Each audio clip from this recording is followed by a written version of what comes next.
Y como cada jueves abrimos ya nuestra improvisada consulta en comunicación con nuestro abogado Juan Manuel Rivera. Buenas noches. Buenas noches. Juan Manuel Rivera, que ya lo saben ustedes, es el responsable de la asesoría jurídica, la asesoría Gerimar, es además el director de esta asesoría, que se encuentra en calle Lucena 10. Y hoy un tema, el de los testamentos y sucesiones, que bueno, pues genera también un importante volumen de actividad en su asesoría, por lo que me explicaba, ¿no? Sí, es uno de los temas más importantes, sobre todo por la repercusión social que está teniendo en cuanto a que cada vez que uno se encuentra con un problema de fallecimiento de un familiar, se encuentra con un verdadero problema a nivel fiscal, a nivel de reparto, y es uno de los temas más recurrentes en la asesoría. Bueno, pues vamos a empezar ya con las consultas que nos dejan ustedes, porque lo pueden hacer, ya lo saben, a través de Twitter, a través de Facebook también, o en el teléfono, por si nos escuchan por la radio, 952 84 5101. Bueno, tengo hecho testamento, nos dice este primer espectador, dejando a mis hijos unos bienes, pero algunos de esos bienes ya se los he vendido. ¿Tengo que hacer testamento de nuevo? Bueno, lo correcto sería hacerlo, es decir, cuando se ha hecho un testamento donde se han repartido los bienes, porque claro, el testamento se puede hacer de muchas formas. Yo le puedo dejar a mi hijo por partes iguales lo que tengo, pero también puedo hacer legados, que es lo que se llama, y donde reparto y digo este piso para mi hijo Juan, un local para mi hija, y lo que está diciendo este oyente es que se produce que alguno de esos bienes ya lo ha vendido y por lo tanto no se lo va a poder dejar tal como estaba puesto en el testamento. ¿Qué es lo que sucede? Que ahí puede ocasionar una lesión de la legítima, es decir, que a un hijo al que le tiene hecho unos legados sí le lleguen los bienes, pero a otro hijo al que se lo tenía hecho no le van a llegar porque se han vendido. Sí, para eso habría que recalcular la herencia de esta persona, si puede haber una lesión de la legítima, y lesión de la legítima quiere decir, para que no entendamos, que por ley a los hijos le tiene que dejar una parte de la herencia, y puede que a ese hijo al que los bienes que le dejaba se le han vendido ya no le quede suficiente para lo que dice la ley que le tiene que dejar como mínimo. Entonces habría que replantearlo, ver si efectivamente quiere mantener los mismos bienes para el otro, pero para eso tendría que ir a un despacho, tendríamos que volver a reajustar la herencia, ver lo que le queda, hacer números y ver si puede ser o no puede ser. Y lo más normal y lo más seguro que tuviera que hacer nuevo testamento, ajustando un poco a la realidad de lo que hoy tiene. Muy bien, he oído que van a quitar el impuesto de sucesiones y nos pregunta este oyente que si lo quitan, ¿habría que dejar de pagar por heredar?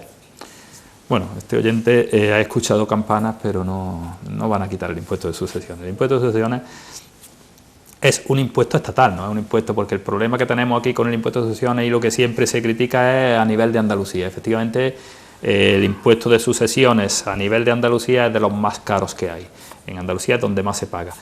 Pero claro, porque el sistema que existe en Andalucía, al contrario de lo que existen en otras comunidades autónomas, es con unas reducciones. Es decir, el impuesto de sucesiones es un impuesto, como digo, estatal, pero lo gestionan las comunidades autónomas. Al gestionarlo las comunidades autónomas tienen unas facultades para corregir ese impuesto. Lo que en muchas comunidades autónomas que decimos todos es que en Madrid no se paga, en Cataluña es una bonificación de un tanto por ciento, por ejemplo, en transmisión de padre a hijo, lo que puede haber en Madrid es un 95 o un 99% de lo que heredan mis hijos. En Andalucía no está así. En Andalucía lo que existe es un mínimo exento. Es decir, en Andalucía se dice, si tu hijo hereda hasta 175.000 euros, que es lo que hay actualmente, no pagas. Pero claro, el problema que hay en Andalucía, que es donde surge, es decir, pero a partir de 175.000 euros, es decir, con 175.000, 1 euro, ya pagas. ¿Pero qué paga? ¿El euro ese de más? No, se paga desde el 0 hasta 175.000 euros. Es decir, se paga por todo. Entonces, claro, ahí ya se va entonces se paga muchísimo, porque claro, si yo tengo una herencia que para heredar, si es uno hijo único, con que haya una vivienda, pues una vivienda o cualquier cuenta, yo puedo heredar 200.000 euros. 200.000 euros supera los 175.000 en 25.000 euros. Distinto sería que dijeran, bueno, pues va a pagar por esos 25.000 euros. No, es que va a pagar ya por los 200.000 euros. Entonces, una barbaridad. ¿Y qué es lo que se quiere hacer en Andalucía? Bueno, a raíz del apoyo que Ciudadanos como partido político dio al PSOE para la gobernabilidad de Andalucía, una de las exigencias fue la modificación de ese impuesto de sucesiones. Entonces, eso es lo que ha escuchado el televidente, que van a modificar el impuesto de sucesiones en Andalucía. No en sí el impuesto de sucesiones, porque el impuesto de sucesiones es estatal y lo tendría que modificar el Estado. Esos mínimos exentos, esos coeficientes, no sabemos lo que va a suceder. ¿Quitarlo? Por supuesto que no. Lo que parece ser que se está hablando es de ampliar ese mínimo exento. Es decir, si en lugar de 175.000, que hoy día es muy poco, porque cualquier vivienda vale eso, pues se puede llegar a 300.000 o se puede aplicar un tanto por ciento como se hacen en otras comunidades autónomas. Algo de eso es lo que se oye. Pero una cosa es muy importante, Cristóbal, nosotros estamos haciendo ahora mismo en el despacho y están viniendo muchas personas a eso y le estamos diciendo, hoy estamos a día tal, y yo le voy a decir lo que hay hoy, y hay que prepararse para hoy, porque nadie sabemos lo que puede suceder si una persona puede fallecer mañana. Y si fallece mañana, se está hablando de modificación del impuesto, la ley que se le va a aplicar es la que hay. Entonces siempre hay que prevenir. Estamos haciendo muchos cambios, muchas preparaciones de herencia, muchísimas, porque hay que prepararlo para que no suceda esto, para que no llegue a pagar esa barbaridad que se paga de impuestos. Y eso aconsejamos a todas las personas que acudan a un profesional, que vayan a preparar su testamento, que lo preparen, lo organicen con los bienes que tienen para que después no llegue la sorpresa. Una vez que la persona fallece no hay remedio. Más cuestiones. Tengo un solo hijo y pregunta a este espectador si es necesario hacer el testamento porque él considera que todo lo que tiene pues va a ser para él como único heredero que es. Vamos a ver, es una cosa que ya hemos dicho varias veces. El hacer testamento no es obligatorio, partiendo de ahí. Si una persona hace testamento porque quiere repartir sus bienes, porque quiere dejárselo a sus hijos de un determinado modo, como decía el televidente anterior, pero no es obligatorio. Si es aconsejable, nosotros decimos siempre que es aconsejable hacer testamento. Y en este caso, dice el televidente, es que tengo un solo hijo y todo va a ser para él. Evidentemente, tiene un solo hijo, va a ser para él. Eso es lo malo. Ahí es donde puede surgir el problema, al hilo de lo que estaba mencionando anteriormente. Al tener un solo hijo, es muy fácil que pueda tener que pagar muchísimo de impuestos. Y ahí es donde yo no solamente le aconsejo que vaya y haga testamento, no solamente eso, que no es... Sí, una cosa es que las personas vayan a la notaría y digan, vengo a hacer testamento, vengo a dejar como heredero universal a mi hijo. Y en la notaría le hacen eso, pero no le van a mirar lo que los abogados, lo que nosotros, por ejemplo, en Gerimar, sí le miramos a todos. Cuando llegan, decimos, vamos a hacer testamento, dígame usted los bienes que tiene. Aunque usted tenga solamente un hijo, dígame los bienes que tiene. Porque claro, como he dicho anteriormente, precisamente por tener un solo hijo puede superar los 175, es lo más normal que lo supere, y ese hijo tenga que darle la mitad de lo que va a heredar a Hacienda. Y es muy sangrante que yo lo que han estado haciendo mis padres, trabajando mis padres, acumulando mis padres, ahora se lo tenga que dar a Hacienda. Y ese testamento de un solo hijo precisamente es el más importante de todos, el que hay que preparar para abrir, para que no llegue a los 175.000, para poder a lo mejor una parte hacerla en donación o incluso dejarla a los nietos directamente, cualquier forma que podamos. Y eso es muy importante, no ir al notario directamente ni tan siquiera, sino ir a un despacho donde le asesoren, donde le informen perfectamente de cómo tiene que hacer el testamento con relación de todos los bienes. Ese televidente tiene que tener mucho cuidado por tener un solo hijo precisamente. Si no hace testamento, como estamos diciendo, va a pasar todo al hijo. Y ahí no tiene resolución ninguna. Es decir, lo que pase, si supera el importe, el hijo tendrá que pagar muchísimo impuesto. Porque al no hacer testamento, como ella bien dice, el único heredero es el hijo. Bueno, pues hablamos ahora de otro tipo de sucesiones de bienes, como es el caso de los bienes empresariales o las empresas. Voy a jubilarme, dice este oyente, y he pensado donar la empresa a mis hijos, pero para no quedarme sin nada me han dicho que me reserve el usufructo y así puedo cobrar los dividendos. ¿Esta es una buena opción que recomienda Juan Manuel Rivera? Sí, bueno, se ve que se lo han recomendado. Es que muchas veces se recomiendan, yo me imagino que habrá sido su asesor, se recomiendan cosas, pero esa es un poco la ventaja que tenemos nosotros en Gerimar, que hay economistas, abogados, asesores laborales y cuando hacemos algo lo hacemos en conjunto, se ve en conjunto. Porque muchas veces se recomiendan cosas que se quedan a medias. Es correcto lo que le han dicho, pero no han terminado de decirle que si efectivamente se reserva el usufructo, los dividendos los va a percibir. Pero desde el momento en que le ha donado los títulos a sus hijos, esta persona va a percibir la parte de dividendos que establezca.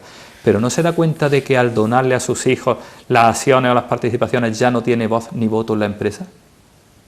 ¿Quién dice que le van a repartir dividendos? Si él no puede decidir. Sí, quien lo decide es sus hijos en este caso, que son los que tienen voz y voto, y a lo mejor sus hijos dicen, pues no, este año no vamos a repartir dividendos porque vamos a comprar una máquina o vamos a invertir o la empresa necesita. Él se va a quedar sin esos dividendos por los que dice que quiere, precisamente me imagino, para complementar su pensión y para tener una vida digna. Entonces, el consejo es no solamente, hay que complementarlo, por eso digo que no solamente se debe de decir eso, sino complementarlo. Sí, está bien de reservárselo el usufructo, pero también debe de haber un protocolo donde establezca que también va a tener voto en la sociedad, que se puede tener voto sin tener como usufructuario, tener voto en la sociedad y con un determinado número de votos, de participaciones, para poder decidir, para que no le quiten ese dividendo. O bien, desde el primer momento, en un protocolo familiar, hablar de la obligatoriedad de la empresa de repartir un determinado porcentaje del beneficio en dividendos. Es decir, alguna manera, no solamente quedarse con el usufructo, sino complementar eso, para no quedarse en un momento dado sin nada. Tengo un contrato con una empresa extranjera a la que vendo productos, nos dice este espectador, y me han enviado un contrato donde me ponen, o un documento donde me ponen que si hay problemas me someto a los tribunales de su país. Esto es obligatorio y le puede perjudicar. Entiendo que bueno, va a empezar algún que otro viajillo extra se va a tener que pegar este empresario. Perjudicar evidentemente, pero no solamente ya en el caso del extranjero, no solamente en este caso del extranjero, sino en casos como el mismo España. Todos estamos hartos de ver contratos de adhesión donde se hace, sobre todo la empresa, donde hacen un contrato con un proveedor de Barcelona o con un proveedor de Madrid y dice, para cualquier cuestión se somete a los tribunales de Madrid. Eso lo vemos muchas veces también en temas de telefonía, se somete a los tribunales de Madrid o a los tribunales de Barcelona. Eso viene al final, eso siempre viene al final, el último párrafo suele venir, y eso casi nadie repara en ello. Incluso ya por ley, eso venía antes en todos los bancos. Los bancos sometían a la central de ellos, en Madrid o en Barcelona. Bueno, eso ya para los consumidores y usuarios, para la empresa que todavía puede decidir, pero para los consumidores y usuarios eso ya la propia ley lo ha abolido. Ya dice, no, mire usted tiene que ir al domicilio donde se firma el contrato. Pero en este caso del extranjero, efectivamente, eso debería cambiarlo, si puede cambiarlo, porque claro, el decir me someto a los tribunales de París o a los tribunales de Bruselas, pues si tiene algún problema con la empresa, búscate un abogado allí y vete para allá, porque aquí en España no puede hacer nada. Bueno, y si hay cuestiones complicadas o que hacen que un asesor se estruje la cabeza, quizá una de las más complicadas que he leído recientemente es esta, ¿no? Que mi padre ha fallecido, nos dice este oyente, y yo tenía entendido, porque lo había dicho en varias ocasiones, que tenía un seguro de vida, pero en la casa no está el papel que lo acredite, y bueno, supongo que no sabe ni siquiera qué aseguradora sería, o si ha sido un banco o lo que sea. Si no tiene la documentación porque la ha perdido, ¿cómo puede saber si existe? Bueno, ese sí, efectivamente es un tema, tanto en ese porque muchas veces se produce. Recientemente he tenido yo unos hijos que me llegaron diciendo que habían estado, el padre no, en este caso no había fallecido, sino que estaba con Alzheimer, se habían llevado a una residencia y en el piso donde vivía pues no encontraban ni libretas del banco, cuando efectivamente el hombre tenía cuenta porque estaba cobrando la pensión, no encontraron ningún papel.